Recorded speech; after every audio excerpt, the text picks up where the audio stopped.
Welcome to this weekly beat with me, Matoma. I'm so excited to bring today's guest into the car. Joined forces, there's two guys all the way from Nashville that know that place better than their back pockets. Chord Overstreet is a beautiful guy that have shaped not only television in the US, but internationally with being a star on the television show Glee. He also have had massive success as a musician and artist. Hold On has over 900 million streams on Spotify, and I can't wait to have him on this show. The other guy is Nick Wayne, a beautiful songwriter who's also from Nashville and have worked with some of the best people and the most amazing country artists and legends in the industry. So today is gonna be a fun day. I can't wait.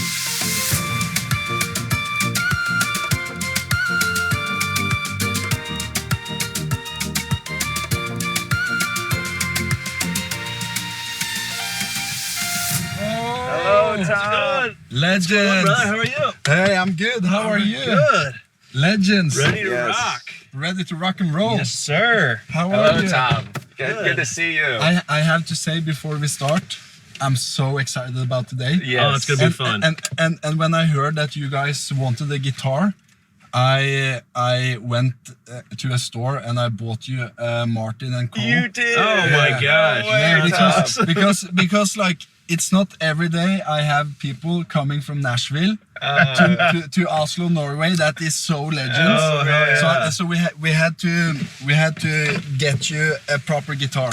Oh, I love it. All right, let's go. That's too cool. Let's go. I was like I didn't bring a guitar because I didn't know if when we got over here they were gonna ask us at customs what we're doing over here. Yeah. Yeah, we didn't want the questions. Yeah, no, but you know, people here, they customs in Norway, they are quite chilled. They didn't want them to like ask us to stop and play a song or something. Yeah, no. You know, that would not have been a bad idea though. To like when it comes to social media. We start playing for the customs. They leveraged us to play at the airport so we could get into the country. Oh wow, that's crazy. Yeah. So how was the trip? Very good. Great. Yeah, we flew out from Nashville like the 25th, spent the day in New York, and then we flew out, took the red eye from New York here yesterday, and then amazing. Got in and trying to get our bearings with the jet lag. Yeah. But today we're gonna have some beers. We're gonna make some beautiful music. Yes. We're gonna talk about life. I'm very curious just to hear how you two ended up just working together, because your music is very like it's so, first of all, beautiful, but it's so you when it comes to like the soul creating, like the personal aspect of it. Just Hold On, for example, it's a beautiful tune. oh, thank you. With like this melancholic feeling over it, but it has like that Nashville vibe to it, but at the same time it doesn't feel like a typical country record. It feels like in the pocket of like a polished pop record almost. And Well, we've got a hell of a story too, because we grew up together, so we've been oh, no way. Yeah, we've been like best friends since we were like 13. Man, that's a convenience. Yes. Yeah. So we were, we grew up like playing baseball together. Yeah. And, pretty much spent every weekend together until I moved out to Los Angeles at 19. And we drove out together. Yeah. We had just had our 19th birthdays. No way. We drove out. Well, actually, it was right after Chord's 19th birthday, and then we drove out right before my birthday. We're like 20 days apart in age, and so we drove out to California first time. 46-hour drive, and holy moly. Yeah, man, we just had a blast. Yeah. It was so fun. We had like our cash in a Ziploc bag. No way. Yeah. So basically, like, you guys were just like pursuing. Well, Chord was pursuing film, acting and things like that. Yeah. And I wasn't very interested in those things. We just drove out, and I spent 4 days with him and flew back. So you basically were the mental support, like the buddy that came along to support your best friend. That's right. Oh my God, so powerful. So I flew back home and kind of I had my family job. We did flooring and things like that. So Yeah. my mom had just had a baby as well. And Oh, so no I was way. there for a minute, but then I would come back out to Yeah. see Chord, and Chord would come back to Nashville, every once in a while. How was it for you? Like just like taking that leap of faith and going to LA as a 19-year-old. It's kind of wild when you like look back and think about it, because you're just knowing what you know now and how challenging and tough this industry is. Yeah. You have to have a little bit of crazy in you to even attempt it, because it's like now seeing like how hard it is to actually get a gig and to maintain the job and to be at a level to where it's kind of blind ambition. You almost have to be young and dumb to even go for that. Which And I also think like when we guys grew up, like it's not that huge of an age difference between us. It's like 3 years I think. When we grew up, it was like today, at least you can get the sense of how people gonna react to my music. How is people gonna, like, am I good? Like just through social media you can get like senses of like, do I have talent? Do I have what needs to be? But back then, the only thing you had was the reliance on people. Like other people in Nashville basically being like, they'll be like, you might have something. You keep pursuing it, or don't quit your day job. No, so it was way more difficult to get a sense of like, is this something that is going to work out or not? Right. And I think like just taking that step of moving from Nashville. Beautiful place, by the way. Been there many times. Yeah. I love Nashville way more than I love LA. But just take that step from moving from Nashville to LA as a 19-year-old. I can't imagine. Wild, yeah. Yeah. Super wild. Yeah, I mean, but, that's kind of like back then. It's like if you wanted to do anything in the film and TV world, you had to be out there. Now you can kind of do it from wherever. Yeah. Nothing really films in California anymore. I mean, there's a few things, but What happened All when you got to LA? Just kind of the grinding, audition stuff. I mean, I went out there for 2 months before I moved out there and did auditions, tried to get a team together, agents, managers, and all that stuff. And I auditioned for one like independent film, ended up not getting the lead, and then they asked me to do another role on it. That was my first thing I did. So I flew back out there to film that. Flew back out there to film that. Then when I went back home, I got my car and I moved out. So, No way. Yeah. So then I was pretty much out there for like a year or so, and then I did a couple little things here and there, a few callbacks, screen tests for a couple different TV shows, and then 2010 I ended up started working on Glee, and then I did that for 5 seasons. Yeah. And then kind of after that, I was so kind of just fried with the workload and everything that I've been like, it was probably 16 hours a day, 5 days a week, 10 months out of the year. Oh my God. And then we toured with that show, so it was like pretty much we had 2-3 weeks off a year. And you probably were missing making music. Yeah, exactly. Yeah, So, just like being creative on your own, because this is a part of like a big machinery that. And it's hard to really reserve the emotions for both things. Yeah. Because you're just drained either way. You don't have much to give. So after I finished that show, I was like, I only want to do music for a little bit and really just focus on that. And because I was like, if I don't do this now, I'm never gonna do it. I could go into another show and stuff. So I really wanted to stop and take. How was it with make sure I did that. I'm just curious. How was it with the dynamics between you two when you were doing the show? Like, did you have time to spend together, or was it very crazy and hectic? And because he would come out to like Los Angeles and he would stay out there for like weeks at a time, a month. Amazing! Fucking hell! And we'd write music and stuff. Oh, and, beautiful! So we always like.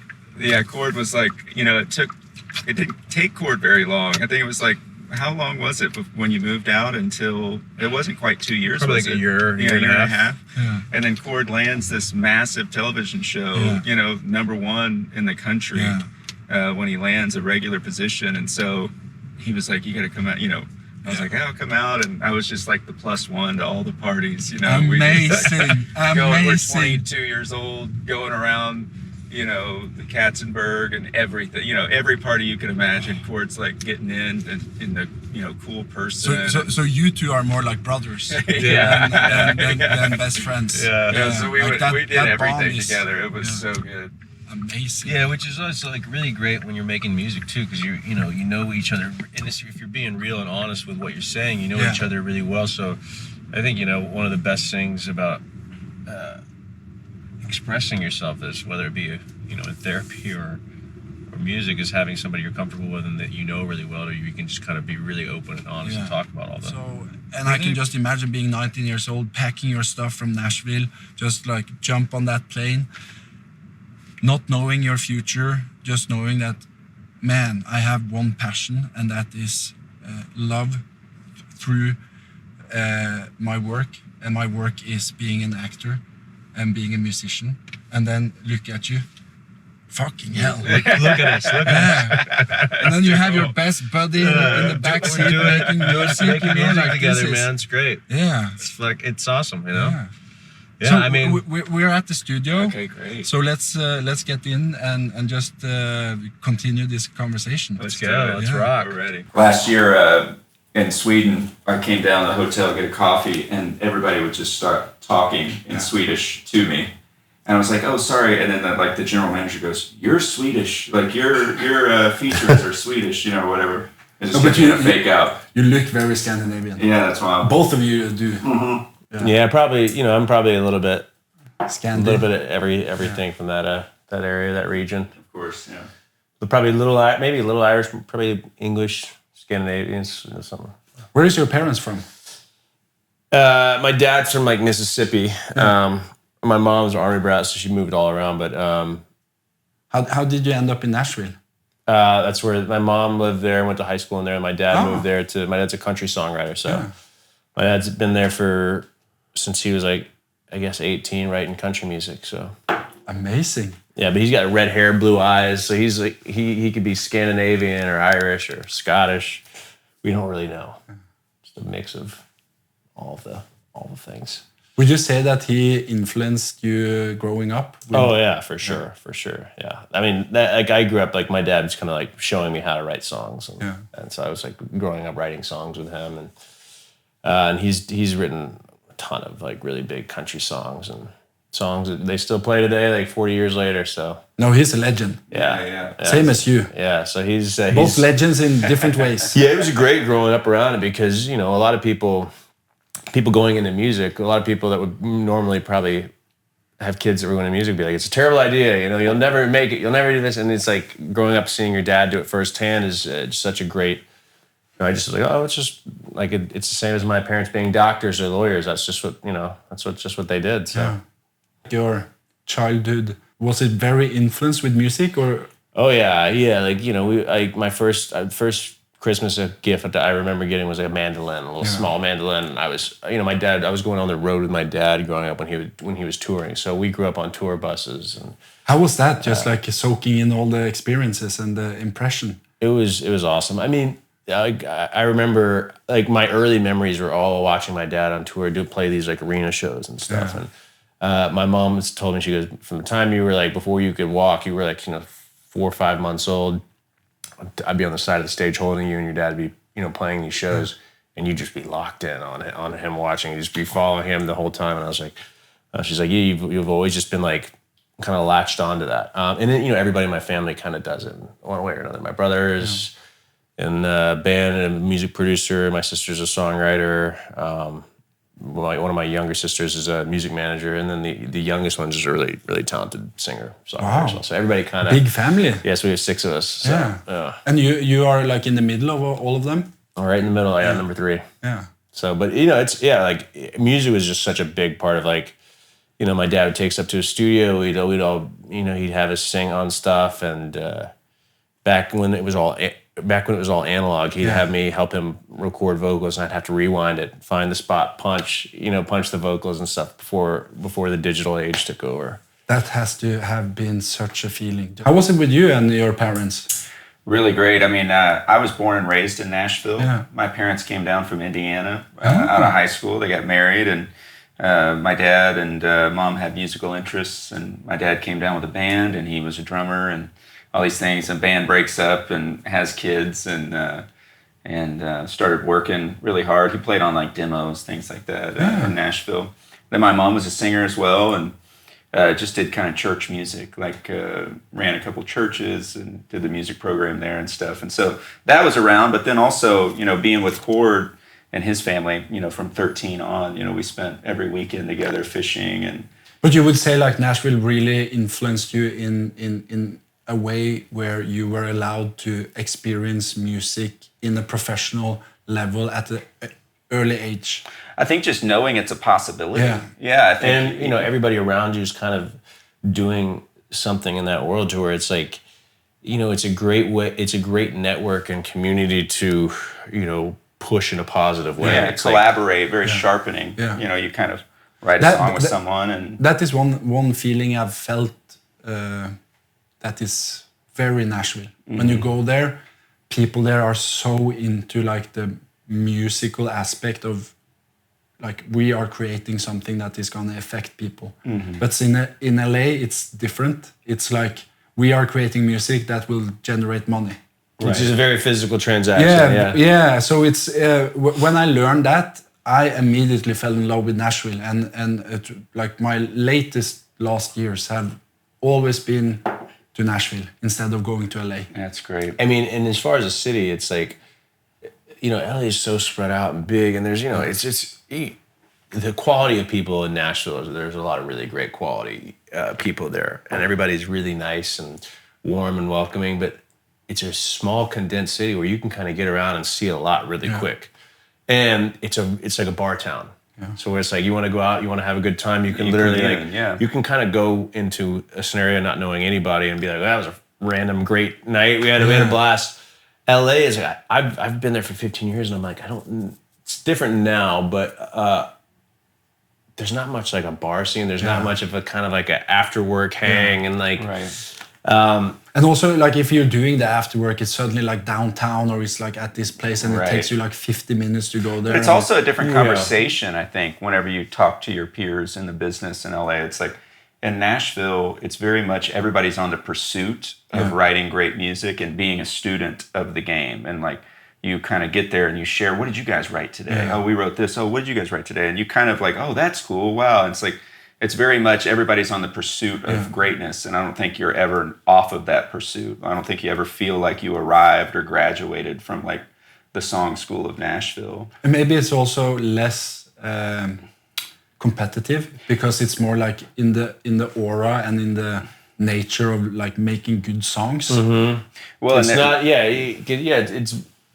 I definitely feel like you get that vibe in other places. In Nashville, it's like people kind of go out of their way to do nice things for you and like lift each other up for no reason. Just because there's a tradition in Nashville that's been going on for decades is #1 parties. Like whenever a song goes #1 on country radio and Billboard and Media Base, the publishers put some money together to throw a party for the writers. Oh, no way. And everybody gets invited, all their friends and family and things, and we all get together and celebrate something that none of us were a part of. I didn't know that. Yeah, it's something that's gone on for 40 years probably. Damn. And it still goes on today. We go and celebrate. You spend time celebrating others in music, which, is not the most common thing to do. Like in the car, you were talking about like the pressure that you were having when you were recording Glee.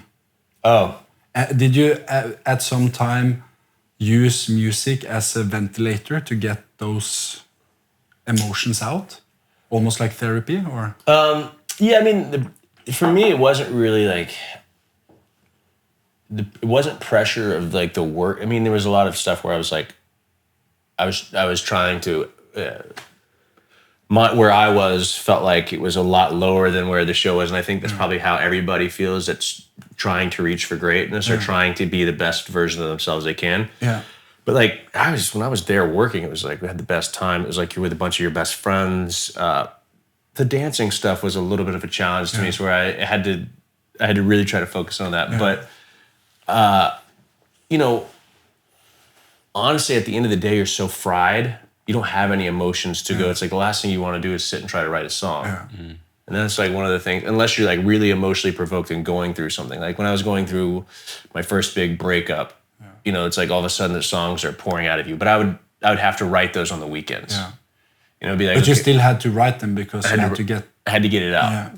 Yeah. And, you know, but also when you're filming stuff, it's like, I remember, you know, there's ways you can take it out on the acting too. So it's also a vehicle for an emotional release. Like, you know, the first big breakup I went in, you know, I'm going from like, you know, my buddy dropping some of my stuff off to my trailer at Paramount from my ex-girlfriend's house. And I'm, you know, going in to film like a really kind of emotional scene. And it's like, you know, you're not really talking to people in between takes. You're kind of just like that fresh, raw feeling, especially when you're like 22 and you're, you know, all of your emotions and everything. It's like the first time you ever feel that stuff. And, you know, they call action. You're just like, it kind of consumed you. And so there's a way you can kind of put that into that, and there's a release of that, especially when you get one of those, you're fortunate enough to be like, okay, you're tearing up in this scene. It's like, great, I'm feeling really shitty about this breakup. So it's like, it's, you know, but yeah, I think that's one of the great things about art. Like, you know, it's like piano's downstairs, you're going, you know, you're getting teased at school, or you're getting, like, you're having a hard time. And I think it's just, I think a lot of that for people that are creative are usually generally really sensitive people. And when there's an emotion attached to anything, it makes the memory so much stronger. Like, I remember being with, you know, there's songs that I've used parts of my life to where it's like, you know, you get good news and bad news, and people lose people and all sorts of things. We were in New York, and I had a really good friend.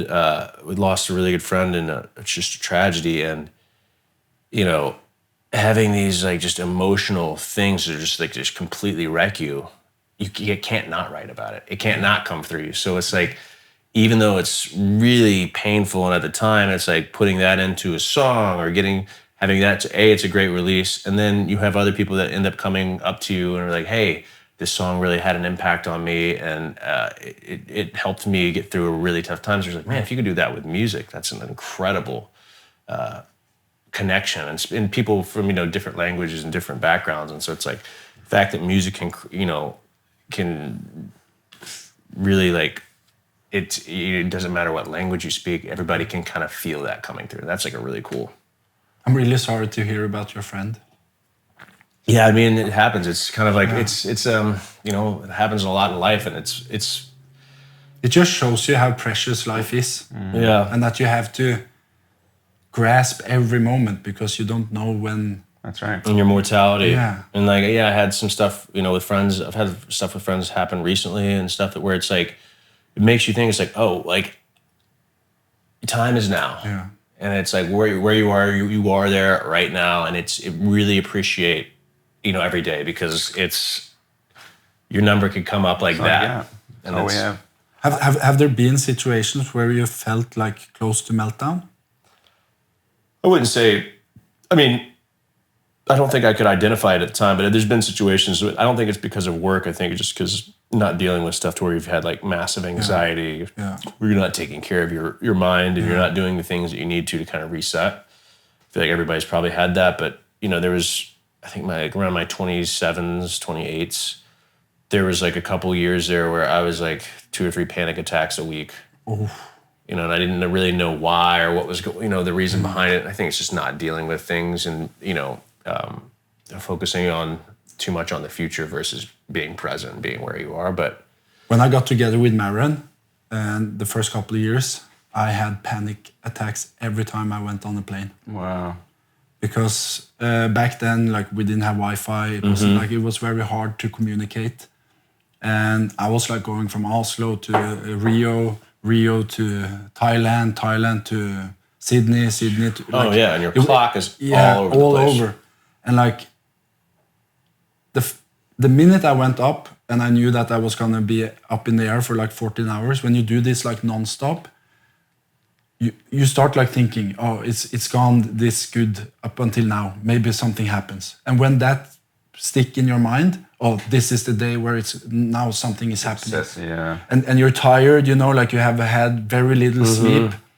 Like I could sit there like just like shaking like for hours and just breathing, just trying to get calm, you know? Oh yeah. It's the worst. I had and being on an airplane mixed with that, I've had some bad anxiety attacks on an airplane where it's like I blacked out. Like one of them was kind of a hangover combination of anxiety.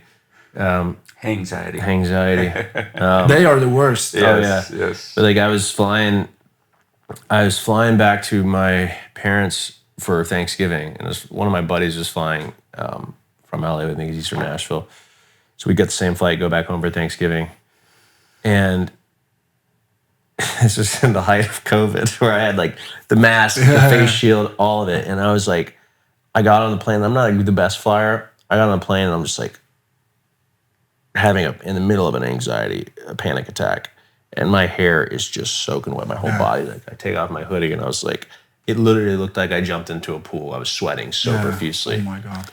And then I was like, so I had the face shield on and everything, and I felt like I had jars going over my ears like this, and it was like I couldn't, my hearing went out, and all of a sudden it was like empty stomach, and I reached up, I got up, I took like a Xanax to try to help like with my panic attack.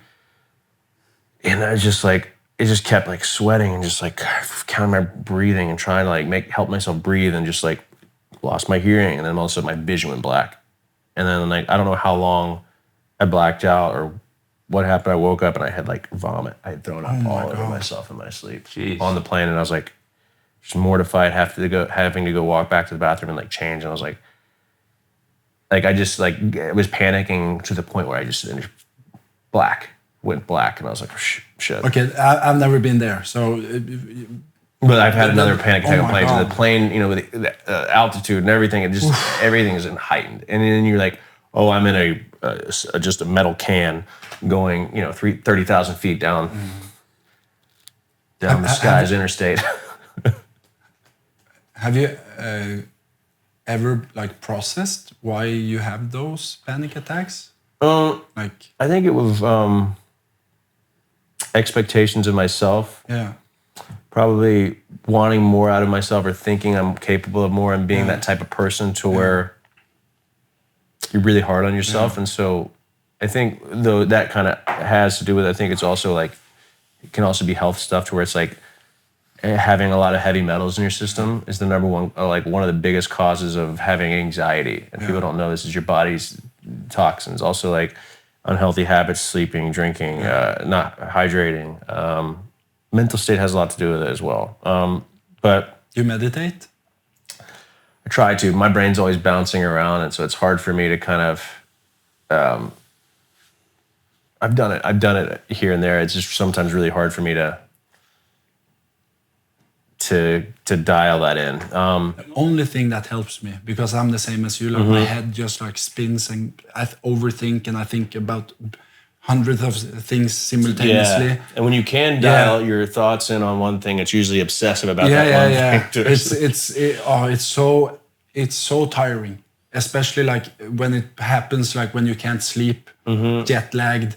Like, and the one thing that like actually is like a great thing for that, which is like music. When I make music, like I'm able to actually focus. And like my ADHD is like, okay, spin around like, oh, there's a lyric. Okay, great. And I'm able to like channel that. And it's weird, and that feels like a form of meditation when you're playing. Like I think like humans today, we are so programmed in always thinking forward that we sometimes forget that appreciation. Look at all the appreciation on the history that you've created yourself. And then also like when you're in that moment, to take time to recognize it. Because sometimes you'll be in a moment that's of great accomplishment in your career, where you're like, man, this is awesome. Like this is stuff I've always dreamed of. But instead you're like more and more and more. Instead of being like really soak in that moment, be like, hey, I fucking did some cool shit. And it's okay that, you know, to really appreciate it. And I was like, some of the stuff earlier, I was like, you know, you kind of like, society kind of wires you to kind of, oh yeah, it's not that big of a deal, whatever. Instead of being like, wow, this is huge. This is amazing. And just really like, celebrating your wins when you get them while you're in the moment. Because then I've also had those things where you look back like, man, I really wish I would have enjoyed that more. Oh, I'm playing for 20,000 people at the Staples Center. And I'm just like thinking about the show tomorrow, or I'm thinking about like I'm not like taking in a moment and experiencing what I'm actually doing. And you're young, and so you don't, you think a lot of those things you're like, you can take for granted and you can really not appreciate it, but make as many memories out of those things when you have them. And that's the subject that we're coming into here. I think there's a song that can be written by that For sure. metaphor. Yeah. Like living in the moment and remembering the past, and the future is a mystery. Yeah, and it's like all those things that are in the past. It's Both good and bad. Yeah, it but forms you. it's like there's that song, that Rascal Flatts song that goes, "God bless the broken road that led me straight to you." Kind of. So it's like all these things that can be looked at as bad when they happen, and all these things make you into this kind of beautiful individual story of where you've been. And it's, anything when it happens at the moment, when it sucks. But then you look of like the person you became to overcome that stuff. It's like, oh wow, it shows it's really cool, and you can make anything good out of something like. Well, what story would you ever watch or read or listen to that doesn't have those Adversity. things? It would be such a boring Forrest story. Gump. Forrest Gump is- you wouldn't be entertained by it at all. I think life is a story, and you want it to be that way. In both good and bad. Exactly. It's not entertaining otherwise. Yeah. You have yin and you have yang. You got to Exactly. break somebody down before you want to see them win. No, but before we wrap up, because this has been a beautiful conversation,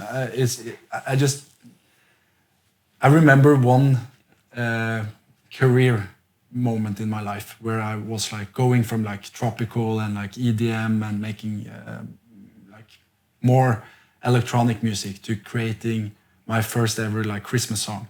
Oh wow. With Michael Bolton. That's amazing. Yeah, and we had such a blast like in the studio, and for me that was a big step, just like going from like the safety of like making like electronic music and then suddenly make something vulnerable into like a classical Christmas song, That's like awesome. jingle. But it ended up just being the most amazing, beautiful, like for me at least, like one of the most memorable things I've done in music. And Michael is such a legend. He came into the studio 2 p.m. and he left like 4 or 5 a.m. So tired. Wow. Poor guy. Like, and I have never seen a guy throwing down lines like that. Wow. Like in the studio. Like it was like, That had to be incredible. yeah, that was insane. You went from like a big TV series to making a romantic Christmas movie. Yeah. Like it's similar in the style of like me going from like Completely different genres. Yeah. complete different genres, complete different like. How was that experience? I mean, that was really fun.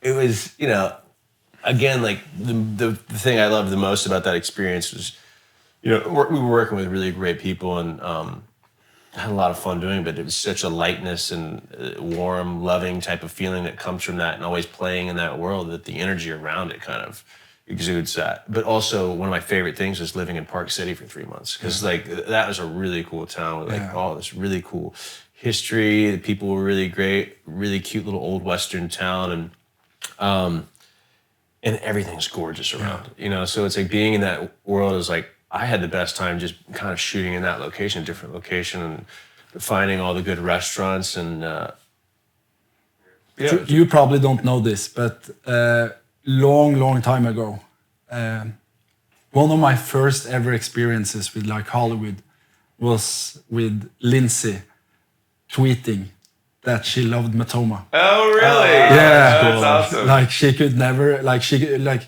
listening. I don't exactly remember like what the tweet was, but it was like good vibes with Matoma at the pool. And I remember just like Vegas, or was it Mykonos, or I have no idea. Like just seeing that tweet and seeing that she like appreciated my music. That's awesome. Being 23-year-old. That's cool. Having a crush on her like growing up. That was pretty cool. That's pretty cool. Yeah. Wow. So Yeah, she was great. She was really fun and super sweet, and yeah. like a big gamer too. So like me and her fiance, husband now, and her brother would we would after work we'd go play like Cards Against Humanity or fun games, and I just had a great time. So it was like when you're working with people, and it's like with a rom-com, it's a very small cast. It's like kind of like the two of you. So we, it was great that we had her. I had some friends come in, and she had some of her friends and family down there. So it was great to have somebody that's down to have fun and play games. Yeah. And, so after the sauna tomorrow, we play cards. We play cards. Okay, yeah. But first we have to wrap up making a beautiful song. Let's make a song, man. Seriously, such a great talk, guys. Oh yeah, that was awesome. The song you're hearing is Why Do I Drink? And it's a powerful statement, together made in full force between me and Chord Overstreet with beautiful Nick Wayne. 2 nationalities, combined raw forces, making this to a EDM blasting banger. It's out on Friday, so pre-save it, give it some love if you want to. And the best thing, we're doing it all over again next week. Catch you later, and remember to spread that love.